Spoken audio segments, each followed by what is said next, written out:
ঘটনাটা দুদিন আগে ঘটেছে আমরা সবাই দেখেছি। এটা আমরা কেউ এক্সপেক্ট করি। প্রথমত এটা যে কারণেই হতে থাকে, উদ্যোক্তাদের একাংশের গাফিলতি বলুন বা আয়োজন যারা করেছে তাদের যেমন গাফিলতি রয়েছে, তেমনি পুলিশ প্রশাসনের তরফ থেকেও একটা শিথিলতা, শৈথিল্য বা একটা গাফিলতি রয়েছে, এটা অস্বীকার করার জায়গা নেই। এবং সেই কারণেই ইতিমধ্যেই তদন্ত কমিশন বসিয়ে ইনকোয়ারি শুরু হয়েছে এবং রাজ্য পুলিশের ডিজি সহ, বিধাননগর পুলিশ কমিশনারেটের সিপি সহ, যুব ভারতীর সিইও এবং তার সাথে গতকাল আমরা দেখেছি যে ক্রীড়ামন্ত্রী অরূপ বিশ্বাসের পদত্যাগপত্র মমতা বন্দ্যোপাধ্যায় গ্রহণ করেছে। এবং ঘটনাটা ঘটার 1 ঘন্টার মধ্যে রাজ্যের মাননীয় মুখ্যমন্ত্রী তিনি প্রকাশ্যে তার সোশ্যাল মিডিয়া হ্যান্ডেল থেকে পোস্ট করে পুরো ঘটনাটার জন্য ক্ষমা চেয়েছে। এই দৃষ্টান্ত হয়তো বা এই নতজানু হিসেবে মানুষের কাছে ক্ষমা প্রার্থনা করা, এটা ভারতবর্ষে অন্য কোথাও কোনো মুখ্যমন্ত্রী এই সৌজন্যতাটা পর্যন্ত দেখায়নি। আমি এটা বলেছি যে এই ঘটনা কেউ আমরা চাই না, তার কারণ আন্তর্জাতিক স্তরে হয়তো বাংলার একটা মানহানি হয়েছে। বাংলাকে খাটো করে ছোট করে কয়েকজনের আচার আচরণের কারণে বাংলার মাথা হেট হয়েছে। এটা আমাদের কারোর কাছেই কাম্য নয় বা এটা কখনোই কাঙ্ক্ষিত ছিল না। কিন্তু একটা ঘটনা ঘটে যাওয়ার পর সে রাজ্য সরকার কি করছে বা প্রশাসন কি করছে সেটাও আমাদের সকলের নজর রাখা উচিত। একাধিক রাজ্যে আপনারা দেখেছেন স্ট্যাম্পিডের ঘটনা ঘটে যাওয়ার পর কোনোরকম ধরপাকড় তো দূরের কথা, একটা প্রকাশ্যে এসে মানুষের উদ্দেশ্যে ক্ষমা প্রার্থনা করা বা রাজ্যের প্রশাসনিক প্রধান হিসেবে কোনো মুখ্যমন্ত্রীর ক্ষমা চাওয়ার কথা আমরা গত 40-50 বছরে স্বাধীনতার পর থেকে গত 70 বছরে কোথাও দেখতে পাইনি। রেলের একের পর এক দুর্ঘটনা ঘটেছে, শয়ে শয়ে লোক মারা যাচ্ছে, রেলমন্ত্রীর কোথাও কোনো ক্ষমা প্রার্থনা করা আমরা কোথাও দেখতে পাই। কিন্তু মুখ্যমন্ত্রী যেভাবে মানুষের কাছে তিনি, তার কোনো অহংকার নেই, তার কোনো উদ্ধত্ত দম্ভ নেই বিজেপির নেতা মন্ত্রীদের মতো। তিনি বারবার এটা বলেছেন যে আমাদের মাথা নত করতে হলে আমরা মানুষের সামনে করব। কোথাও একটা রাজ্য প্রশাসনের ভুল হয়েছে বা গাফিলতি ছিল সেটা তো তিনি স্বীকার করেছেন, স্বীকার করে ক্ষমা চেয়েছেন। এবং আমাদের এই ঘটনা থেকে শিক্ষা নিয়ে যাতে ভবিষ্যতে এই ঘটনার কোনো পুনরাবৃত্তি না, এটা সকলকে সুনিশ্চিত করতে হবে। এই নিয়ে রাজনীতি যারা করছে তারা বাংলাকে আরও ছোট করছে। আমাদের সকলের উচিত যে বাংলার যে ফুটবলের মেট্টা মদিনা বলতে আমরা বাংলাকে বলি, এবং যে আশা উৎসাহ নিয়ে দর্শকরা এসেছিল, কয়েকজনের ব্যবহার এবং আচার আচরণ বা আধিক্যেতামি, আমি কথাটা শব্দটা এই কারণে ব্যবহার করছি, বেশি উৎসাহী হয়ে আধিক্যেতামি দেখাতে গিয়ে যারা সমর্থকদের বা ফ্যানদের অনেক কষ্টে মানুষ টিকিট কেটে এসছে, যারা নিরাশ করেছে তাদের জবাবদিহি করতে হবে। এবং উদ্যোক্তারা নিশ্চিতভাবে দায়ী, তার কারণ সেখানে যে অনুষ্ঠানগুলো হওয়ার কথা ছিল কোনোটাই হয়নি এবং নির্ধারিত বা নির্দিষ্ট সময়ের অনেক আগেই তিনি এয়ারপোর্টে ফিরে অন্য রাজ্যের উদ্দেশ্যে রওনা দিয়েছেন। তা নিশ্চিতভাবে যারা পুজোয় নতুন জামাকাপড় না কিনে মাসের পর মাস টাকা জমিয়ে কেউ 10,000, কেউ 8,000, কেউ 12,000, কেউ 15,000 টাকার টিকিট দিয়ে এক ঝলক মেসিকে দেখবে বলে এসেছিল, তাদের হতাশ হওয়ার কারণ রয়েছে এবং এটা যথার্থ। কিন্তু এটা নিয়ে যেন রাজনীতি না হয়। যাদের বিরুদ্ধে ক্ষোভ ছিল, যাদের বিরুদ্ধে অভিযোগ ছিল, তাদের সকলের বিরুদ্ধে রাজ্য ব্যবস্থা নিচ্ছে। সে পুলিশ প্রশাসনের প্রতিনিধি হোক বা যুব ভারতীর সিইও হোক বা মন্ত্রিসভার কোনো সদস্য, এবং এই নিয়ে তদন্ত চলছে। আগামী দিনে যাদের গাফিলতি পাওয়া যাবে বা যাদের শৈথিল্যের কারণে এই ঘটনা ঘটেছে, যাদের ইনভলভমেন্ট থাকবে তারা সকলের বিরুদ্ধেই আমি নিশ্চিত রাজ্য সরকার ব্যবস্থা নেবে। এসআইআরের ঘটনা যে বেরিয়েছে তাতে দেখা যাচ্ছে কলকাতার 2021-এ তৃণমূল কংগ্রেসের অনেক আসনে, অনেক বিধানসভায় জয়ের যে মার্জিন তার প্রায় 2-3 গুণ লোকের নাম বাদ গেছে। থেকে কি কোনো বাড়তি চাপ হতে পারে এই শাসক দলের জন্য? না, প্রথমত যে তালিকাটা বেরিয়েছে এটা খসড়া তালিকা, এটা ড্রাফট। এখনো প্রায় ক্লেম অবজেকশন পিরিয়ড চলবে 31শে জানুয়ারি, ফার্স্ট উইক অফ ফেব্রুয়ারি অবধি। তো এখনো প্রায় 45-50 দিন ক্লেম অ্যান্ড অবজেকশনের কাজ চলবে। ফাইনাল লিস্ট বেরোবে খুব সম্ভবত 14ই ফেব্রুয়ারি। এটাকেই ফাইনাল ধরে নেওয়ার কোনো কারণ নেই। কিন্তু যারা বাংলাকে খাটো করে, ছোট করে, অনুপ্রবেশকারীদের আতুরঘর বলে বাংলাকে আখ্যায়িত করেছিল বা বাংলাকে কালিমালিপ্ত করেছিল, 1 কোটি রোহিঙ্গা, 1.5 কোটি রোহিঙ্গা বাদ যাবে, 1.5 কোটি বাংলাদেশি থাকে, তাদের তথ্য কার্যত ইলেকশন কমিশনারই এসআইআরই খারিজ করে দিয়েছে। এবং প্রত্যেকটা সামারি ডিভিশনে, স্পেশাল সামারি ডিভিশন যখন হয়, 1.5-2% এমনিই বাদ যায়। তো এবারেও যে 24 লক্ষ ডেথ বেরিয়েছে, সেটা দেখা গেল 2%। সেটা অ্যাভারেজে প্রত্যেকটা সামারি ডিভিশনেই বাদ যায়। এবার নো ম্যাপিং যে কেসগুলো, হয়তো কেউ রাজ্য থেকে বাইরে গেছে, কেউ অন্য জায়গায় শিফট করেছে, কাউকে ট্রেস করে পাওয়া যাচ্ছে না, তো এই যে কেসগুলো রয়েছে, এগুলো ক্লেম অ্যান্ড অবজেকশন পিরিয়ডে ক্লেম ফাইল করা হবে, তার পরবর্তীকালে হিয়ারিং হবে, তারপরে ফাইনাল লিস্টে তার নাম থাকবে কি না থাকবে, সে হিয়ারিংয়ের বেসিসে তার নাম প্রকাশিত হবে ফাইনাল লিস্টে। এটাকেই ফাইনাল লিস্ট ধরে নেওয়ার কোনো কারণ নেই। তবে যে উদ্দেশ্য নিয়ে বিজেপি তাদের সহকারী সংস্থা নির্বাচন কমিশনকে কাজে লাগিয়ে বাংলা এসআইআর করতে চেয়েছিল, তারা মুখ টুকরে পড়েছে এবং তাদের ষড়যন্ত্র সর্বতভাবে ব্যর্থ। এবং বাংলাকে যারা অপমানিত করেছিল, বাংলাদেশিদের আতুরঘর বলে, তাদের উচিত জনসমক্ষে এসে কান ধরে বাংলার 10 কোটি মানুষের কাছে ক্ষমা চেয়ে ভারতবর্ষের কাছে অন্ততপক্ষে বাংলাকে বদনাম করার জন্য কান ধরে উদ্বোস করে ক্ষমা চাওয়া। একের পর এক ঘটনা, মানরেগার টাকা বন্ধ থেকে আবাস যোজনার টাকা বন্ধ, সন্দেশখালি দিয়ে বাংলাকে কলুষিত করা, এসআইআর করে বাংলাকে বাংলাদেশি বলে বাঙালিকে দাগিয়ে দেওয়া, বাংলার অস্তিত্বকে অস্বীকার করা। যারা বিজেপির মুখ্যমন্ত্রী রয়েছে তারা বলছে যে বাংলায় কথা বলবে তাকে ডিটেনশন ক্যাম্পে নিয়ে যাব, জেলে ঢুকিয়ে দেবো, তাদেরকে পুরস্কৃত করা। বাংলা বলে কোনো ভাষা নেই, আমাদের এই মাটির বিপ্লবীদের অসম্মানিত করা। এমনকি আপনারা জানেন যে মানরেগার নাম পাল্টে দেওয়া হচ্ছে। মহাত্মা গান্ধী জাতির জনক বলে আমরা যে বাপুকে চিনি, মহাত্মা নামটা দিয়েছিল কবিগুরু রবীন্দ্রনাথ ঠাকুর। এই মহাত্মা উপাধিটা দিয়েছিল কবিগুরু রবীন্দ্রনাথ ঠাকুর।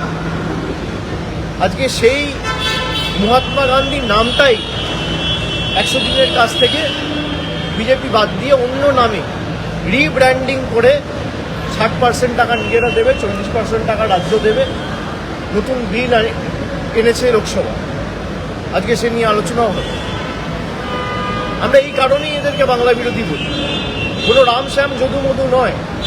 যে উপাধি কবিগুরু রবীন্দ্রনাথ ঠাকুর দিয়েছিল, সেই উপাধি কেড়ে নিয়ে নিজেদের ইচ্ছামতো নাম বদল করে রাজ্যের টাকা আটকে রেখে জোর জবরদস্তি করে 2,64,65,00,000 জব কার্ড হোল্ডারকে বঞ্চিত করা। যারা কাজ করেছিল এমন প্রায় 70,00,000-69,00,000 জব কার্ড হোল্ডারের যোগ্য প্রাপ্য পাওনা তারা আটকে রেখেছে।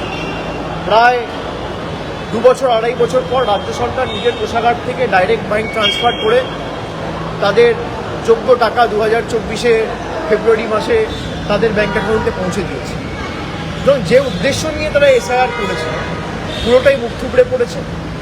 এবং বিজেপির যদি ক্ষমতা থাকে তাহলে ইলেকশন কমিশনের কাছে অনেকবার যায় একটা চিঠি লিখে যাদের নাম তালিকা থেকে বাদ গেছে সে তালিকাটা প্রকাশ করুন।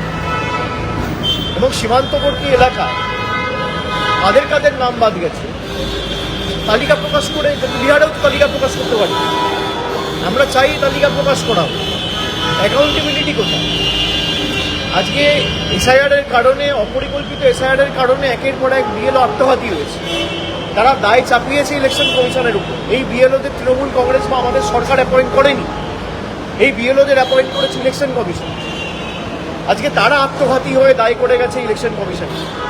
এই অপরিকল্পিত এবং কোনোরকমভাবে কোনো আলোচনা না করে হঠাৎ করে 2 বছরের এসআইআরের কাজ আমি 2 মাসে সম্পূর্ণ করবো বলে জোর জবরদস্তি মানুষের ঘাড়ে এসআইআর চাপিয়ে দিয়ে মানুষ বেছে নেওয়া কে ভোট দেবে, আর ভোটাধিকার খর্ব করে, মৌলিক অধিকার খর্ব করে আমার রাজনৈতিক স্বার্থ চরিতার্থ করার যে নির্লজ্জ ষড়যন্ত্র এবং পরিকল্পনা, তার যোগ্য জবাব মানুষ আগামী দিন দেবে। কিন্তু বাংলাকে যেভাবে এরা হেনস্থা করেছে, আমার অনুরোধ থাকবে অন্ততপক্ষে এখানকার বিজেপির নেতা যারা আছে, যারা বাংলায় জন্মেছে, যারা দিল্লির তল্পিবাহক হিসেবে কাজ করছে, দিল্লির চাটুকারিতা না করে, কৃতদাসত্ব না করে, আর তল্পিবাহকতা না করে, বাংলার ন্যূনতম সম্মান বোধ যদি তাদের থাকে, বাংলার প্রতি ন্যূনতম সম্মান বোধ বা বাংলার প্রতি ন্যূনতম বিবেকবোধ যদি তাদের থাকে, তাহলে অন্ততপক্ষে বাংলাকে বাংলাদেশের সাথে তুলনা করে বাংলাদেশি বলে আমাদের পুরো জাতিটাকে আখ্যায়িত করে 10 কোটি বঙ্গবাসীকে যারা অপমান করেছে, তারা কান ধরে মানুষের কাছে ক্ষমা চায়। 1 কোটি বাংলাদেশি নাকি পশ্চিমবঙ্গে ঢুকে গেছে, 1 কোটি রোহিঙ্গা ঢুকে গেছে, তাহলে কোথায় তারা? আমি তর্কের খাতিরে ধরে নিলাম বাংলায় বাংলাদেশিরা ঢুকেছে, তর্কের খাতিরে। তাহলে ভারতবর্ষের রাজধানী দিল্লিতে ব্লাস্ট হচ্ছে কি করে? পেহেলগামে জম্মু কাশ্মীর থেকে, বর্ডার থেকে সন্ত্রাসবাদীরা ঢুকছে কি করে? সেখানে তো তৃণমূল কংগ্রেস নেই, জম্মু কাশ্মীরের মুখ্যমন্ত্রী তো মমতা ব্যানার্জি নয়, জম্মু কাশ্মীরের পুলিশ তো তৃণমূল সরকার চালায় না। আজকে সেখানে ব্লাস্ট হওয়ার পরেও যার ব্যর্থতার কারণে সেখানে টেররিস্টরা ঢুকে দিনের বেলায় হত্যালীলা চালালো, সেই আইবি চিফকে 1 বছর এক্সটেনশন দেওয়া হলো কি কারণে? সেই আইবি চিফের ব্যর্থতার কারণে দিল্লিতে ব্লাস্ট হলো, সে এখনো তার নিজ পদে বহাল কি কারণে? এই উত্তরগুলো তো দিতে হবে। এই উত্তরগুলো আমরা পার্লামেন্টে করলে কোশ্চেন কোনোদিন আসে না, ওঠেই না। যারা বাংলাকে ছোট করতে চেয়েছে, যারা বাংলাকে খাটো করতে চেয়েছে, তারা নিজেই ছোট হবে। কবির কথায় বলি, রবীন্দ্রনাথ ঠাকুর বলেছেন, হাউই কহিল মোর কি সাহস ভাই, তারকার গায়ে আমি দিয়ে আসি ঠাই। কবি কহে তারকারও লাগে না তো কিছু, সেই ঠাই ফিরিয়ে আসে তোরই পিছু পিছু। আকাশের দিকে তাকিয়ে থুতু ফেললে নিজের গায়ে পড়ে। বিজেপির নেতাদের উপলব্ধি করার সময় এসেছে। বাংলার মানুষের আপনারা পানীয় জল থেকে শুরু করে আবাস, রাস্তা, 100 দিনের কাজ, প্রায় 2 লক্ষ কোটি টাকার বকেয়া পাওনা, সব কিছু না পেরে মৌলিক অধিকারটাকেও কেড়ে নিতে চেয়েছে। মানুষ দেয়নি, রুখে দাঁড়িয়েছে।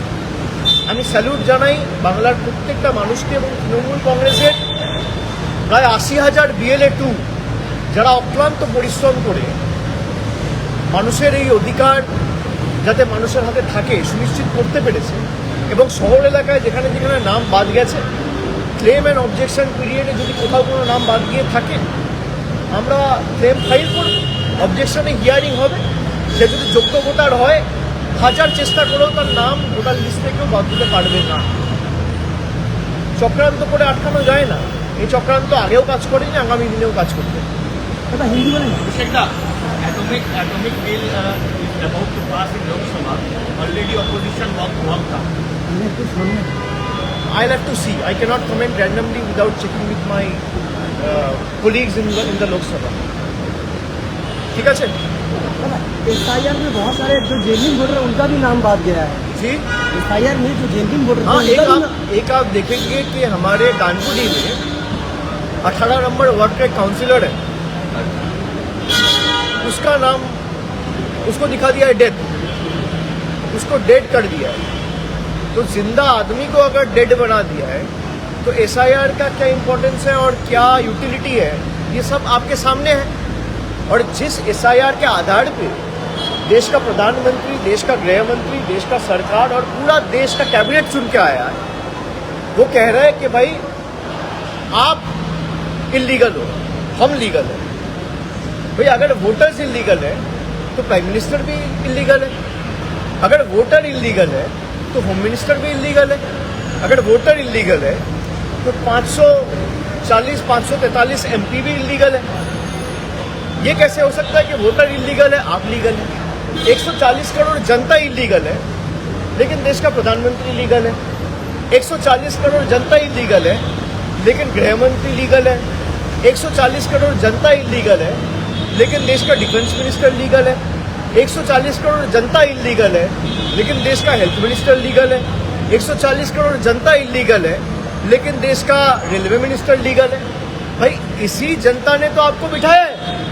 ये अगर इलीगल है तो आप भी इलीगल है। ये अगर वोटर लिस्ट साफ होगा तो आपका लोकसभा भी डिसॉल्व होना चाहिए। ये जनता कभी अकाउंटेबिलिटी पे नहीं मांगता है। ये लोग कभी अकाउंटेबिलिटी, जनता अकाउंटेबिलिटी मांगता है और सरकार कभी अकाउंटेबिलिटी नहीं देना चाहता है। 140 करोड़ का देश में 10 साल पहले नोटबंदी किया, बोला 50 दिन में मैं काला धन वापस लाऊंगा। आज 10 साल हो गया, 4000 दिन पार हो गया, कहाँ है काला धन? पूछना चाहिए ना। तो आप ये देखिए 140 करोड़ लोगों को लाइन में खड़ा कर दिया। बीजेपी के कोई नेता को आपने देखा लाइन में खड़े होते हुए? बीजेपी का कोई मंत्री को देखा आपने लाइन में खड़े होते हुए? भाई तो आज पुल टूट रहा है, कल ब्रिज टूट रहा है, कल ये टूट रहा है। 10 साल में बीजेपी का जितना भी पार्टी ऑफिस बना, किसी ने देखा बीजेपी का एक पार्टी ऑफिस टूटा है?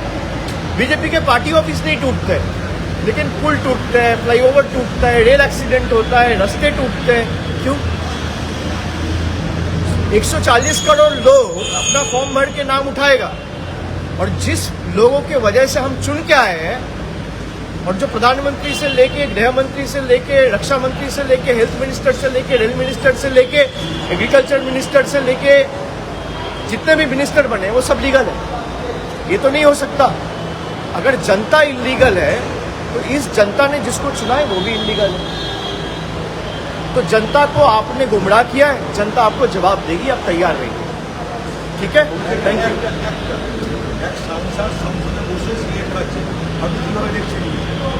না আমি যতক্ষণ না কিছু দেখবো, আমি ফুটেজের বেসিসে আমি কোনো কথা বলতে পারবো না। যদি কোথাও কোনো ফুটেজ থাকে আপনারা রিলিজ করবেন, দেখাবেন, দলীয় তরফ থেকে আমরা ব্যবস্থা নেব।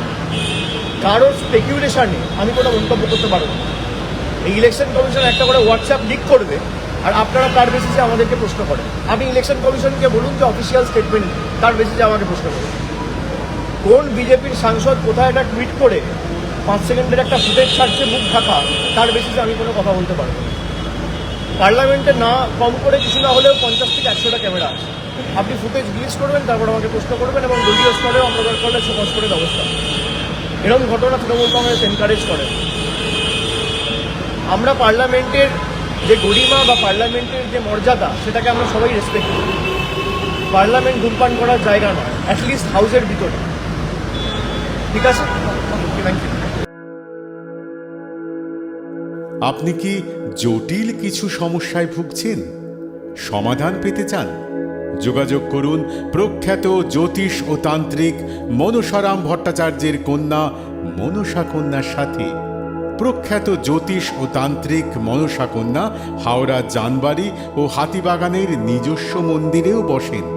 যোগাযোগ 9830106967 আর 9239655323।